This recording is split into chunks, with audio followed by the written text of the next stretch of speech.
今天我们来学习副词根本，该怎么用呢？和我一起看看吧。今天的展览太震撼了，在今天之前，我根本没有想到，原来中国有那么多人生活还很贫困。难怪我爷爷奶奶总是教育我不要乱花钱。我以前还总是抱怨他们啰嗦，其实是我根本没意识到自己现在的生活有多幸福。是啊，今天看到四川悬崖村的孩子，原来为了上学需要爬800米的悬崖，我都哭了。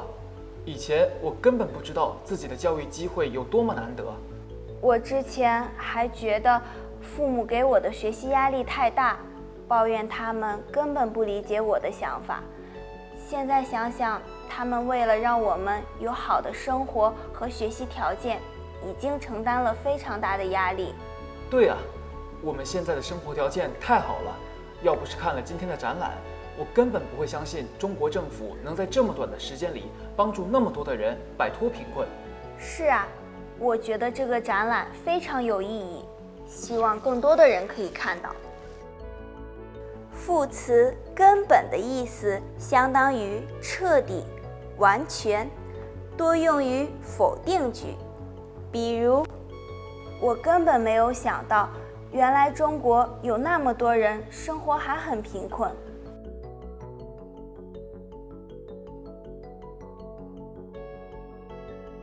抱怨他们根本不理解我的想法。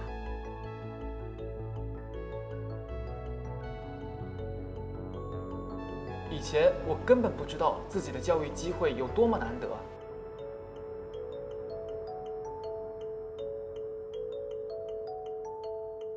你学会了吗？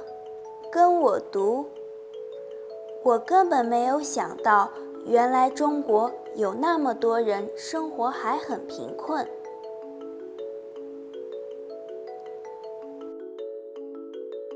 抱怨他们根本不理解我的想法。以前我根本不知道自己的教育机会有多么难得。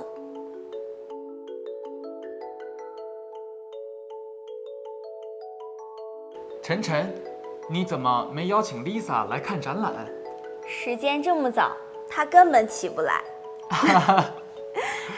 再见啦。